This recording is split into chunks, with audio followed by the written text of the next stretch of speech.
იმდენჯერ გითხეს რომ მზია არის მოძალადე, რომელიც 4 და 7 წლამდე უნდა თურმე ციხეში წავიდეს.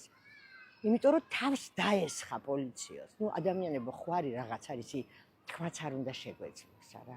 მზიასნაირი შვიდი გაწონასწორებული ადამიანი, აი ასე რომ გამოვა წყობიდან რომ ნუ ხელს გაარტყავს კი პოლიციას.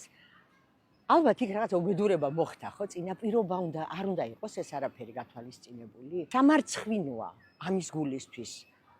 ქალი, რომელსაც ჯანმრთელობის პრობლემები აქვს, რომელსაც მხედველობა დაუზიანდა იყოფნისას. არის მე ზუმეტირება მზიაზე რომ ვფიქრობ, აი მაშინაც უცა შიმშილობდა. და დღეს იმის თქმა რომ უნდა შევიდეთ ამ ადამიანის მდგომარეობაში, იმიტომ რომ მართლა არაფერი არ დაუშავებია, იწვევს ისეთ გაოცებას, როგორ, აბა სამართალი არ უნდა, კანონი არ უნდა დავიცვათ, ეს შეიძლება? ასეთი ორნაირი კანონი ვინ მოიგონა? ჩვენ მოვიგონეთ ეგეც, რომ რაღაც არ შეიძლება ჩვენთვის, მაგრამ მათთვის ყველაფერი შეიძლება. რაღაცაზე ისტრესებიან დეპუტატის ბავშვები და ჩვენი ბავშვები არ ისტრესებიან. უკეთ ყველა ადამიანი, მაგრამ ზოგიერთი უფრო ადამიანი. ასე გამოდის, ხო?